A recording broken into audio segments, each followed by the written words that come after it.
Hey everyone, happy college football. Welcome to Porcelain Picks. I'm your host, Andrew Fabian, jumping into week 9 action, college football picks. So we at Porcelain Picks bring you the locks you need as you scroll atop the porcelain throne. All right, so we've got a big slate ahead of us this upcoming week, a lot of storylines to talk through, a lot of picks and analysis to bring you. I'm going to be sharing my slate out right now. We'll have Joey Mack sharing the Maction picks of the week either later today or tomorrow morning for you all. So make sure you follow us on Twitter and subscribe to the YouTube channel. That way you get all of the picks at your fingertips. All right. Last week, we're coming off of week 8 where we went 9-11. So we are primed and ready for a big winning week this week.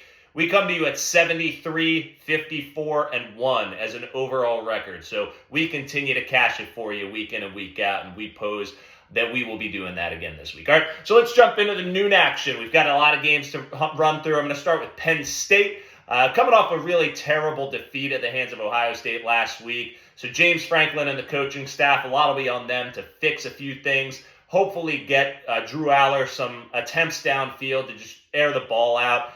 They played scared last week against Ohio State. They didn't adjust their game plan, and they lost because of it, okay? It's not on the players. Let's see if they bounce back. I think they will. There's going to be a little bit of a hangover in the first half. We're going to capitalize on that, right? All right, so Penn State is minus 31.5 favorite hosting Indiana. Indiana has a very porous rush defense. We are going to back Penn State in this game, so James Franklin's going to get his crew back on track. So take Penn State minus 31.5, lock it, flush it. But perhaps the pick of the week this week, I want you to also take in this game the first half under, all right? I think Penn State, it's a noon kickoff. They're going to be coming off a little bit of a hangover against Ohio State. First half is set at 24.5. Take the first half under. I think Penn State jumps out to a little bit of a lead, maybe a 14-3 type halftime lead before they blow the doors off in the second half. So take that one too, lock it, flush it. All right, let's jump to the ACC. So we have Florida State traveling to Wake Forest. Florida State, a 20.5-point favorite.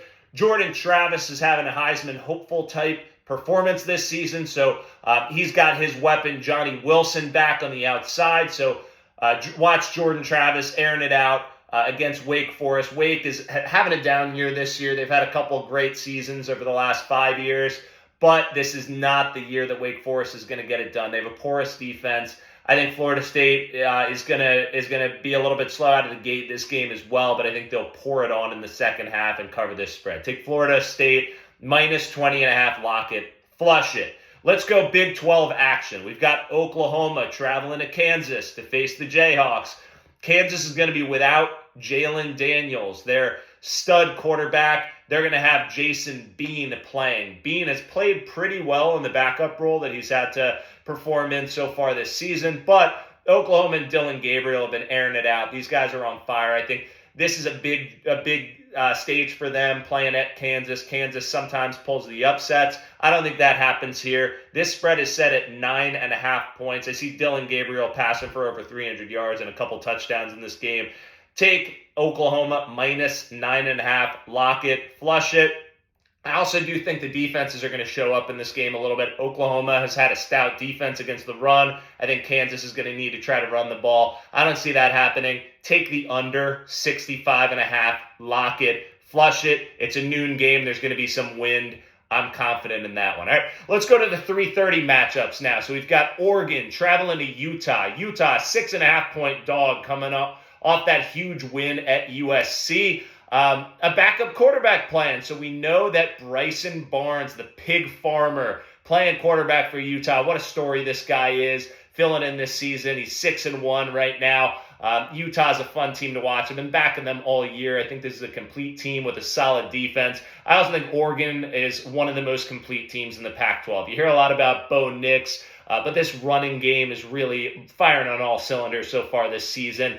Oregon, very complete team with their defense, too. I think we might see Oregon-Washington in a rematch later this year. But for this game, I think Utah is going to show up. They're at home. I think they perform well at home. They perform well in this spot when they're in kind of a matchup of their defense having to step up and perform. So I'm going to go Utah plus 6.5 at home. Lock it, flush it. I also like the under in this game. I think Oregon can certainly score points. Utah, with their offense, they're going to try to run the ball. Oregon has the strength at running defense. I think Utah's defense will show up a bit. So take the under, 48. Lock it, flush it. It's going to be a run-heavy day. And I don't think a lot of points are going to be flying on the board. I see this being a 24-20 type game. Let's move to the SEC. So the largest outdoor cocktail party. We've got Georgia versus Florida playing in Jacksonville. So let's see. What do we think is going to happen in this game? Georgia's a 14-point favorite. I have a feeling that Georgia showing up 2-4 against the spread in their last 6 games. I think they've got something to prove. We've got the college football playoff rankings coming out for the first time this season on Tuesday. Georgia, not sure where they're going to end up on this initial ranking. I think they're going to come out with a statement game here. I think Carson Beck is going to be able to expose Florida's suspect pass defense. He's going to come out throwing. We know Brock Bowers, Georgia's all-world tight end, is out. I think we're going to see some of the Georgia wide receivers step up in a big way. I think Florida's Graham Mertz has been playing a great brand of football all season long. He's played much better than he played at Wisconsin. Not this week, though. I think Georgia covers this one. I think they win by 3 scores. Take Georgia minus 14. Lock it. Flush it. All right, to the Big Ten. So we've got Michigan State coming off that huge defeat at home against their rival Michigan. They're traveling to Minnesota and facing P.J. Fleck. Minnesota's a 7-point favorite. I just don't see Michigan State coming off that huge defeat and performing this week. I think they're on the road now. I think they just got the air taken out of their tires. This is not a good team this year for Michigan State. I think they're battered. They're bruised. I don't see them showing up and covering the spread. Take Minnesota minus 7. Lock it. Flush it. All right, staying in the Big Ten for Purdue at Nebraska. So tale of two seasons so far for Nebraska. They're 4-1 in their last 5 games after the tough start. 4-3 overall. Their only loss in the last 5 games was to Michigan. Who knows if Michigan had their play calls or not? I'm not going to dive into that on this segment here. But I think Scott Frost has these guys where they need to be right now. They're showing up. They're playing. It's only a 2.5-point spread at home against Purdue. Purdue's a 2-6 team, but they've had a couple big wins. They beat Virginia Tech. We saw them last night really show up and bust the doors off Syracuse. But I think Purdue's 2-6 record. They might be a little bit better than that shows, but I don't see this being a win traveling to Nebraska. I think Nebraska's confident. I think they come in and win this game by 10 points. Take Nebraska minus 2.5. Lock it. Flush it. Let's go back to the Pac-12. So USC coming off their second consecutive defeat. They lost to Utah. Let's see how Caleb Williams is going to bounce back. He didn't have a great game last week. This spread, they're traveling to Cal this week. Cal is not a great football team, but they've shown up well against the spread so far this year. So Cal is plus 10.5 in this game. Over-under set at 66.5.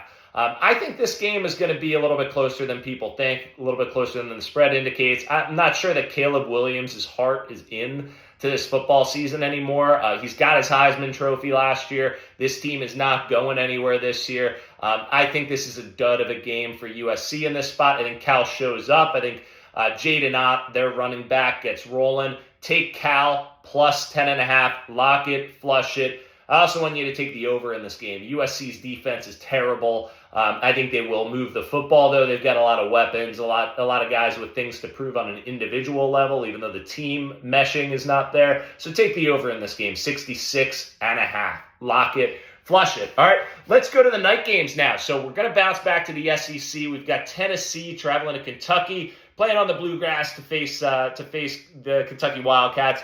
Tennessee's a 3.5-point favorite showing up. I think Kentucky has been a little bit under the radar this season. Devin Leary, their transfer quarterback, hasn't showed up the way this program and these fans expected.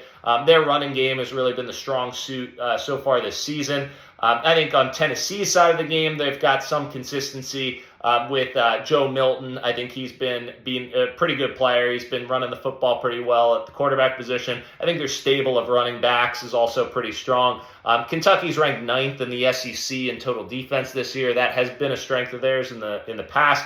I trust Joe Milton and Tennessee more than I trust Devin Leary and Kentucky. So for that reason, I'm going to back the Vols -3.5. Lock it. Flush it. All right, we're going to go to the Pac-12 again. So we've got Colorado and Coach Prime coming off that awful defeat at the hands of Stanford when they blew the 29-0 half-point victory, or half-point lead. They're traveling to UCLA to face the Bruins and that stingy defense. UCLA is a 15.5-point favorite at home. Honestly, I see this being a lot like when Colorado played against Oregon. I think UCLA is going to come out and blow the doors off of Colorado. Watch for UCLA to get a lot of pressure on Shedeur Sanders this game. I see this being 5 to 7 sacks by the UCLA defense. They're going to pressure them. I think Colorado, their offensive line, their defensive line, they're starting to wear and tear with the pressure of this full season and not having any real great depth behind them. I think the skill position players will put some points on the board for the Buffs, but take UCLA -15.5, lock it, flush it. To the Big Ten, so we've got Ohio State traveling to Wisconsin, coming off that Penn State victory, a hard-fought defensive battle last week. Ohio State is -14.5 at Wisconsin. I kind of think the odds makers are trying to get you to take that hook and take Wisconsin at home. It's a night game. Wisconsin's not the program that they were a few years back when these two teams used to duke it out. I think Ohio State, Kyle McCord has been tested on the road this year at Notre Dame. He showed up when it mattered. He showed up last week against the stingy Penn State defense when it mattered. I think Marvin Harrison Jr. is going to go off in this game. But the Buckeyes also get back one of the best running backs, I think, in the Big Ten, in Trayvon Henderson. I think he's going to look fresh. I think he's going to be strong, and he's going to run through Wisconsin's defense. The offense isn't going to be able to move the ball either on the Wisconsin side of the ball. I kind of lean towards the under in this game, but I'm going to stay away. But I'll take Ohio State -14.5. I think the Buckeyes cover this one and win by at least 20 points. Lock it, flush it. Let's go to the Big 12. So we've got Cincinnati at Oklahoma State. Again, two teams in different situations right now. Oklahoma State, 7.5-point favorite at home. The Pokes got the running game going. They got almost 300 yards of rushing last week. I think Gundy's got these guys confident right now. They're winning when they need to. I think they're showing up to battle against teams that are somewhat better than them. In this situation, I think they're the better team. I think Cincinnati coming into the Big 12 is starting to get the wear and tear of the full season. Their inability to finish drives, I think, shows up in this night game at Oklahoma State. Back Oklahoma State -7.5. Lock it, flush it. All right, we got one more game. This is Pac-12 After Dark action, the 10:30 night game. So we got Oregon State traveling to Arizona to face the Wildcats. All right, Arizona's a 3.5-point dog at home. Over-under set at 56.5. I see this being a shootout here. I think DJ Uiagalelei on Oregon State has been having a great season so far, although he doesn't have great stats. I think he'll play a pretty solid game for the Beavers on Saturday night. But on the Arizona side of the ball, I think this team's putting it together at the right time. They're showing up. I think they've got the home crowd behind them. Noah Fafita really had a huge coming out party, crushing Washington State with over 300 yards passing. I think he can put some points on the board for Arizona. I see the spark with this team. I kind of like Arizona to win it. Arizona's 3.5-point dogs. I'm going to back Arizona +3.5. Lock it, flush it. Watch for them to win. If you're really feeling sparky, back the Wildcats to win this game. I see them winning. But take the over in a shootout, 56.5 as well. Lock it, flush it. All right, that's all from me. We'll check in with Joey Mack on the Maction picks a bit later on. But at Porcelain Picks, we are here to give you the locks you need as you scroll atop the porcelain throne. So make sure you subscribe, and happy Saturday, college football fans.